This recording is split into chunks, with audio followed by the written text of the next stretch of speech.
ye baba we amafaranga nyine yataye pe so nagasani yataye hehe ye baba we ese ubu nawe yataye mu muhanda ko baba yatwaye ye baba we se ubu yataye hehe nk'uko abyaramwe ryangombe we mana fashe nyabone pe yesu we ibihumbi birenga 200 we yashyize hehe sunyama yataye hano mu rurabo manuka yashyize hehe we yesu we yashyize hehe mwuka byaramwe we mana mfasha we sunyataye mu rugo yashyize mu nzu yashyize hehe aya ndataye we mana yarasani barayatoye pe siko nta nayo mbona hano mu nzira kuko mana yataye hehe yibaba we aya mafaranga abantu twari turi kumwe barajyanye nta kwirirwa mpiga pe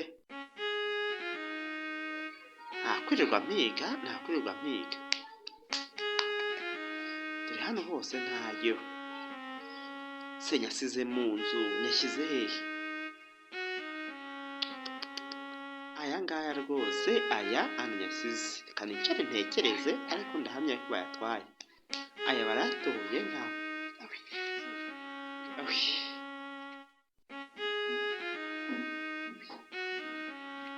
umva aya nyabonye yaba ari amahirwe ariko ntayo ntegereje uko ndahamya yuko aya nyataye mu nzira aha nimba nyasize hariya ku isi naho nari nicaye nimba nyasize ariko se yabivanye mu mufuka gute amafaranga ni menshi mpamvu twari turi kumwe ntawe yatoranga ayandi yesu we ese koko mana nyagasani nyirimuwe data twese wo mu ijuru nyir'ubutatu butagatifu abarira nyabone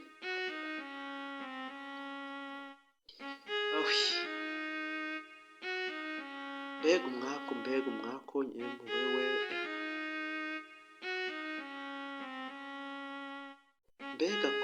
mbega kumiro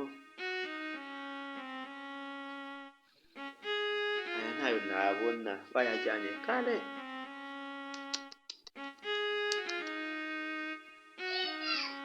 mbega ibibazo mpuye nabyo muri uyu mugoroba mbega ibibazo mpuye nabyo kuri ndahatwika ariko aha ndahatwika ntabwo nabyihangana aha ndahatwika we ndahatwika mana nyagasani we amafaranga nabukize nayihanganira mufuka nabanyisizemo sinyumve koko ntayo nasizemo we mwana we mbega ubwo mpuye narwo mbega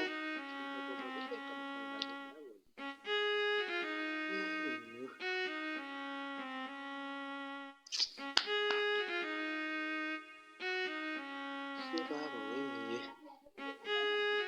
mbega ibibazo nasize ariko reka amatwike hasi hakongoke n'ubundi nta kintu ndimo ndamera ntacyo ndatwika rwose hakongoke harangire nta kindi nahamarira nta kindi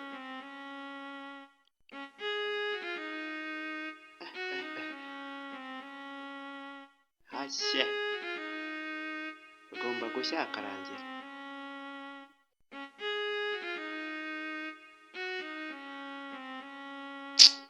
mwana we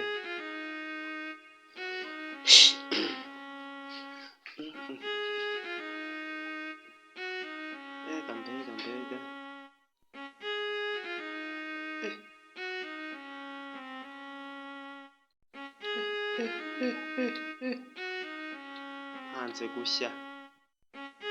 hanze gushya hagombye gushya hakarangira niyahure niyice bigenze gute nta kintu nakora pe ngomba kwiyahura